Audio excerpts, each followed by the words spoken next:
les 120 membres de la Knesset. Oh là là! Bonjour à toutes et à tous. Dans cette émission, je voudrais commenter les résultats des élections en Israël. La victoire de Netanyahou n'est pas une grande surprise, mais quand même, le défi du gouvernement face de l'opposition est à souligner.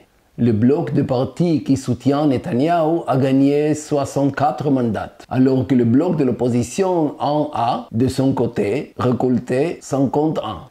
Le parti arabe Hadash Ta'al, qui n'a jamais fait partie de la coalition gouvernementale, complétait avec 5 députés les 120 membres de cette nouvelle Knesset. Si la différence entre les deux blocs est significative, on parle tout de même de 13 mandats, l'écart du nombre de votes entre les deux est, par contre, minuscule. Ce nombre représente moins d'un mandat.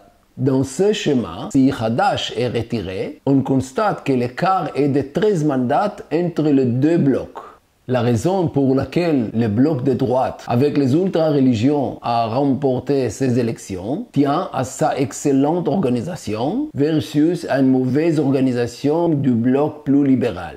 Alors que le taux de vote perdu dans le bloc de Netanyahou était minuscule, le bloc du gouvernement a perdu 12% de ses votes à cause de 2 divisions importantes.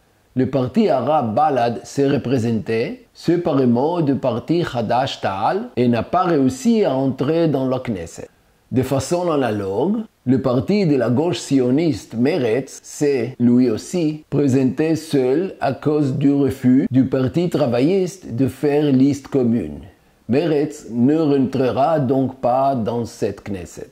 Si le bloc d'opposition à Netanyahou avait réussi à s'organiser sans ces divisions, il aurait pu obtenir le même nombre de voix que Netanyahou et l'empêcher de former un gouvernement. En ce qui concerne la coalition naturelle de Netanyahou, on compte une majorité de religions, y compris des ultra-orthodoxes. En plus, il n'y a que 9 femmes, c'est-à-dire 14%. Le Likoud n'a pas obtenu beaucoup plus de votes que lors des dernières élections, mais le parti d'extrême droite de Bezalel Smotrich et Itamar Ben-Gvir a réussi à mobiliser beaucoup plus de votants.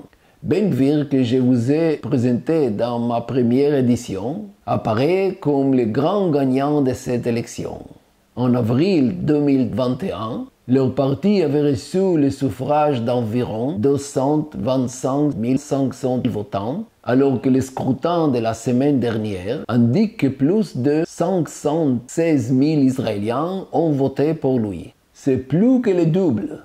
Parmi ces nouveaux votants pour l'extrême droite, beaucoup de jeunes et de soldats qui ont voté pour la première fois. Si la raison principale pour voter pour l'extrême droite est la recherche d'une politique plus juive suprémaciste, pour beaucoup de religions non ultra-orthodoxes, ce parti est resté la seule option parce qu'il n'y avait pas d'autres partis religieux non orthodoxes. L'échec de Meretz, le parti de la gauche sioniste, est important. Après 30 ans dans la Knesset, c'est la première fois qu'il n'y aura pas une voix sioniste opposée à l'occupation de la Cisjordanie dans cette Knesset. À partir de maintenant, seul le parti arabe pourra le mentionner dans les débats.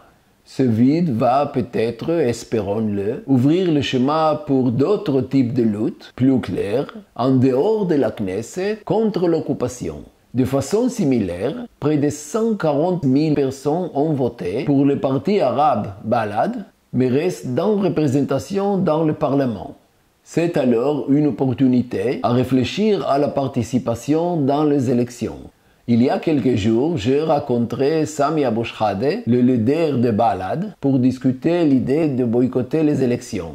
Je crois qu'une société civile organisée en dehors et contre les parlements sionistes serait une bonne réaction au gouvernement le plus nationaliste d'histoire d'Israël.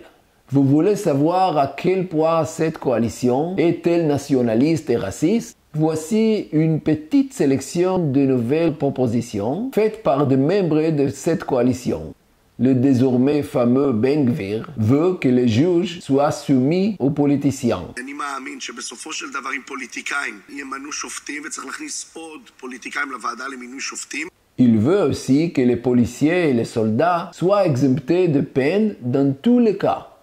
Il propose aussi que ces dernières puissent également tirer légalement sur presque tous les Palestiniens. שינוי הנהלים של פתיחה באש לא מקובל עליי, שחייל שלנו בחברון מסתכל וצריך לבחון, רגע, הוא זורק את הבקבוק תבערה, אז אני יכול לראות. Zvika Fogel, du même parti, a déclaré qu'un arabe qui jette une pierre sur un soldat doit recevoir une balle dans la tête. Un juif qui jette une pierre sur un soldat doit être éduqué. Simcha Rothman, toujours du même parti, propose de priver la Cour suprême du pouvoir d'annuler une loi.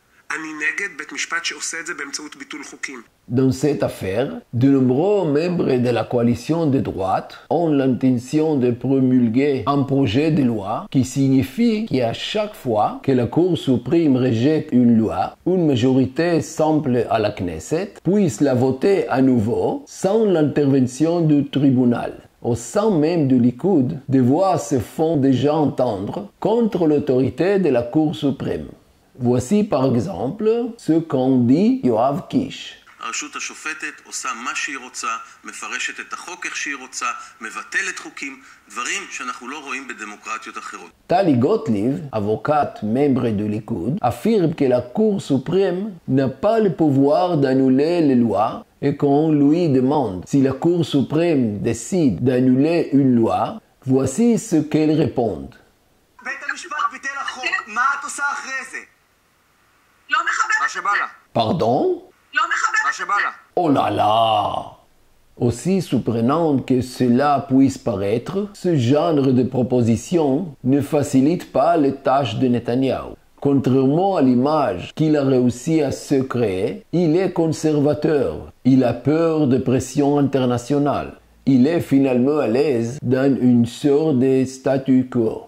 Il sera donc intéressant de voir comment il réussira à diriger un gouvernement entièrement de droite. Il aurait peut-être plus facile pour lui de continuer à prétendre être une voie démocratique avec un gouvernement plus centriste.